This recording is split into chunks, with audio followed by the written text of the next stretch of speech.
Hey guys, and welcome back for a very special episode of the 2 Minute Warning. I'm Blake Showalter. And I'm Ben Tabacadias. And this is our last week, man. This is our last week filming the show until next semester. Pretty crazy to think, right? That's wild. We started off with literally an idea, and we just approached someone with it, and then we got the show. Yeah, it's going to be great. We got a very special guest coming in for our last episode. Be sure to tune in for that. It's going to come out either on Friday or Saturday. But starting off, some amazing news for myself and all of Jets fandom.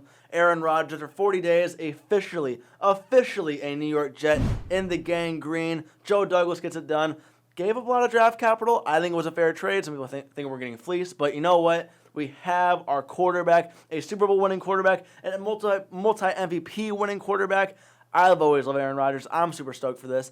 What do you think? Man, this looks like a great trade for the Jets. Obviously, the Jets get Rodgers and a first-round pick in the draft, pick number 15 to be exact. So that's phenomenal for the Jets, along with the phenomenal team that they have in Garrett Wilson playing wide receiver, Allen Lazard playing wide receiver, and Breece Hall, if he comes back healthy as he was last year, just going to look absolutely crazy going out there with, of course, the captain Aaron Rodgers coming out there and just slinging the ball. And, of course, Zach Wilson's idol. Maybe he can learn from him in the future and actually develop into the quarterback everyone thought he was.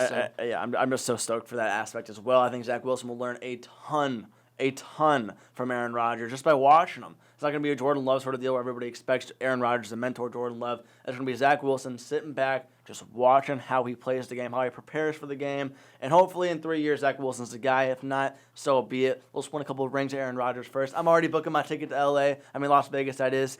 I got the location wrong for Super Bowl for a second, but I can't wait. I'm about to drop 20 G's on that Super Bowl ticket, man. I cannot wait for this. Super Bowl bound. I think it's Super Bowl or nothing, especially with the draft capital we gave up. Maybe not Super Bowl or nothing, but definitely conference championship or nothing, something like that. But I'm super excited, and I like the contingency of if he plays 65% of the snaps, then we give it the first round for next year. If not, it's only a second round pick, which I'm very happy with, which that means he has to play around 10 or 11 of the games. Kind of depends on how many snaps he takes in every single game, but if he keeps up his average that he did for the past couple of years, then it's like 10 or 11 games, which I'm completely fine with. I think Green Bay wins. I think we win. I'm really excited. Yeah, definitely. Like you mentioned, Green Bay winning, got a ton of draft picks. Very, very nice for Green Bay, who I think they're trying to restart their whole team, trying to get as many picks as they can, build up the team for the future. And, of course, Jordan Love at the helm. I think he'll be all right as a quarterback, but he has Christian Watson as a wide receiver. He doesn't have Allen Lazard anymore, so that's a gap to fill. But I do think both teams win here. So I'm really excited to see what Green Bay has, but more importantly, what the Jets have, especially in the division that they're in with Buffalo Bills, Miami Dolphins, New England Patriots in the AFC East. The Bills and the Dolphins look really good. If Tua doesn't play, I think that impacts the Dolphins a lot.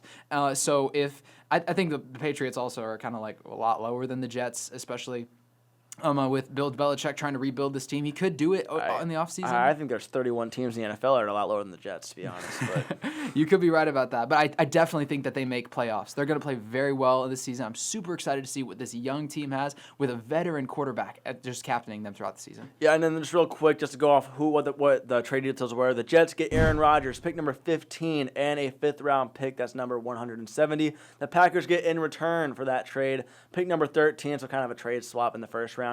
Then a 2023 second-round pick, which is obviously this draft, but that's number 42, and then a sixth-round pick, and then a conditional 2024 second-round pick that becomes a first-round pick if Rodgers plays 65% of the plays, which that's pick number 32 because the Jets are obviously going to win the Super Bowl. But that's a trade there. Speaking of picks, speaking of the draft by the time this video comes out is tomorrow. Let's talk about that, man. Yeah, this is exciting. Obviously, a lot of good talent in this draft in the quarterback area. Usually we don't see that much. We usually see a lot of wide receivers and a lot of running backs and, of course, a lot of defensive specialists. But the quarterbacks this year have really shown out. And honestly, they're really hard to rank. Yeah. If you look at them, there's physical attributes that differ from each one, mental attributes that differ from each one.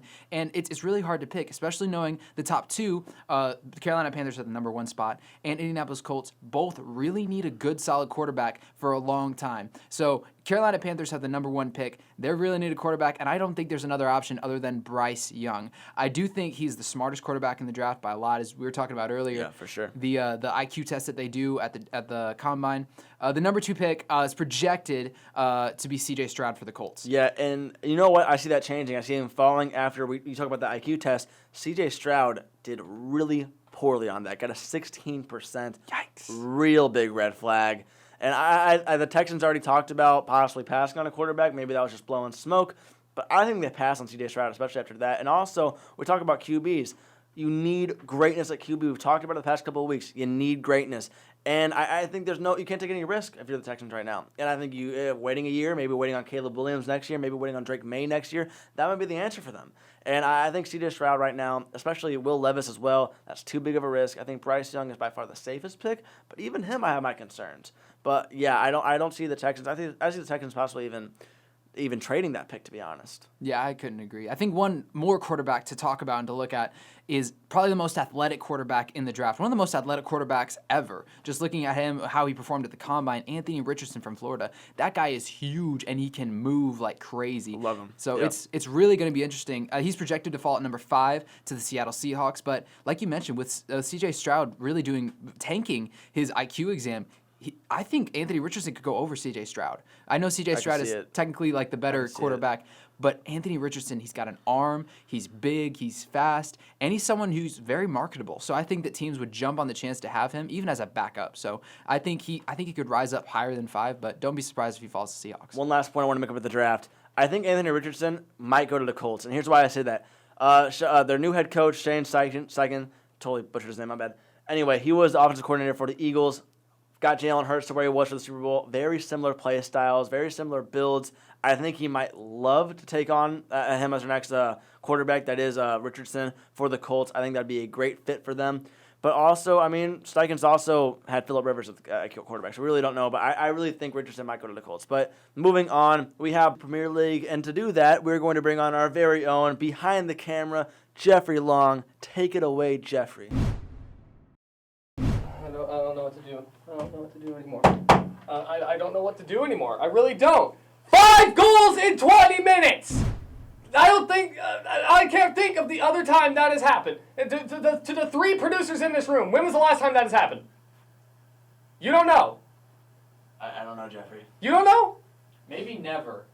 Yeah, maybe never, honestly. Like, I saw that it was on USA Network, and I thought, oh boy, I'm going to wake up early to go watch the Tottenham game. It's going to be fun. I sleep in, it happens. I look at my phone, I turn it off, and go back to bed. I mean, like, no wonder everyone's getting fired, or at least getting screamed at. If I were the coach of that team, I would make everyone on that team a track star for the nation of Britain. Hell, is it even a nation? I don't even know what it is anymore. I'm just so upset I can't even think right. Look at that. Like, that's me right now, but not as bad. That's a merciful illustration of how I'm feeling right now. I've been a fan of this team for a solid 2 years. I know what it's like to lose, but I don't know what it's like to lose like this.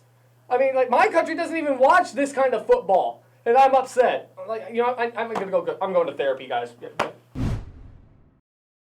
Oh my God, you went off, Jeffrey. Yeah, man. Dang. I hate Newcastle too. I'm a United fan, so I was really rooting for him that game. And Shoot. oh my goodness.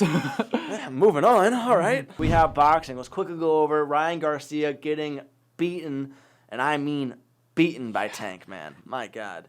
That liver shot, man, I could feel it through the screen. My God. I was really worried. Honestly, I had really high hopes for this fight. I thought it was going to be competitive through all 12 rounds that it was scheduled for. But, man. I didn't, man. There's like a clip 2 years ago where Mike Tyson was like, there's no way he could ever. I think he was talking to Ryan Garcia on his podcast, I believe, and he was like, you really think you beat Tank? And Ryan Garcia's like, yeah, I could beat Tank. And Mike Tyson was like, man, I don't know about that. Tank just shows there's so many levels to the sport of boxing. His speed, his placement, his head movement, his defense. I felt like in the first round, Ryan looked like he was touching him, but then from then on out, not even close. According to the scorecards, Ryan did win the first round, but Tank won every round in between the second and the fifth. So he won the second, third, fourth, and fifth round, including getting a knockdown, a huge knockdown on Ryan in the second round, where Ryan was really pressuring him. Yeah, and here's the thing about Tank, and yeah, we can talk about the quickness, we can talk about the power, but one thing I want to talk about with Tank is his preparation for the fight, and also how he was reading Ryan Garcia. It just looked like he was ready or knew what he was going to be throwing before he even threw it. And now there's some talks that there was a mole in Ryan Garcia's camp. We're not going to really get into that, but you know what? Tank looked amazing. It was like a chess match out there. And one thing that Ryan Garcia's trainers were talking about, and I actually sat him down earlier in the fight, is that when he throws that right hand, he drops his left, and it leaves his chin exposed. And that's exactly what happened. Tank took advantage of that, dropped him early on, and then finished him off with that body shot. But wow, great stuff from Tank. Very intelligent fighting from him. Love to see it. And I'm interested to see who's next. Yeah, definitely. Looking at the matchups, on May 20th, Lomachenko fights Haney, and so for the undisputed lightweight title. So I think it's going to be probably the winner of that to take on Tank, and if not, Shakur Stevenson, one of the best boxers right now in the world.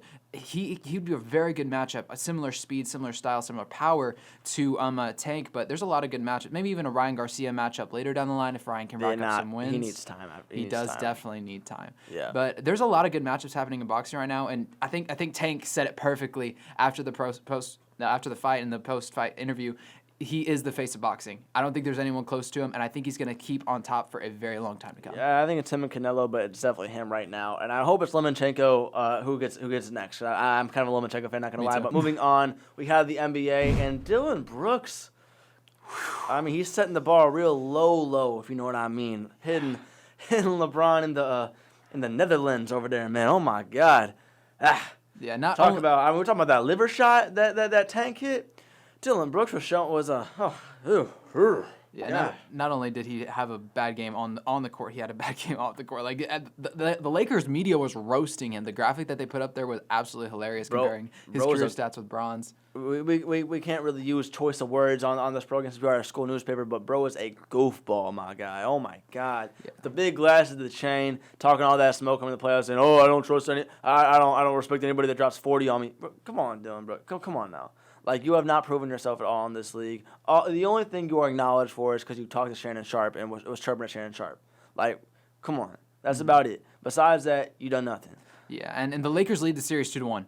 I think that says it all. Like, the Lakers came back from, I think it was a 1-0 deficit, or was it 1? Did they win the first game? No, they won the first game. Yeah, they won the first game. Yeah. So Lakers all that smoke afterwards, and then Yeah, so I'm really happy that the Lakers are actually winning. I like them as an underdog team because they're really complete right now. We've talked about it in the podcast before. They just look really good coming in, and of course Dillon Brooks. I think it's I don't really believe in karma, but I think this is the perfect example of what karma would be in sports. And what's up with Memphis? They got Ja Morant in strip clubs and all, putting guns at people's faces. Now they got Dillon Brooks doing all this stuff. I mean, come on, man. Too much drama with the team. I think it's gonna get to him. For real. But moving on, let's talk about the Warriors now. Tying the series. I still predict. I'm staying true to my prediction.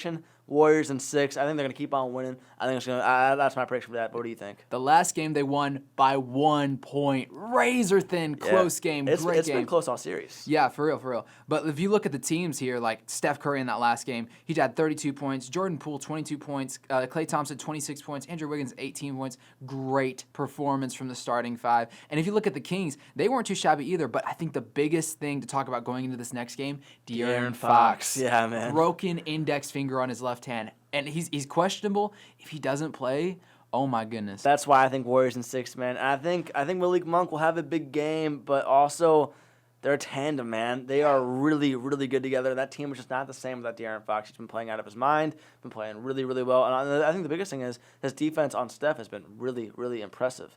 But that's what I think right now, man. Easily the most entertaining games in the series. I'm super excited to see how this one ends. This is must-watch playoff basketball. And, like, if you look at the other games of the playoffs, most of them aren't even close, other than, of course, the Lakers and the Grizzlies. So that one's a good one to watch, but I think this one has to be the number 1 game you watch whenever it comes to playoff basketball. I absolutely agree. And with Giannis out with those other games, I think the Heat's going to take that series. But as far as entertainment goes, this is the series to watch. But that's all I have, man. Yeah, I'm all good here.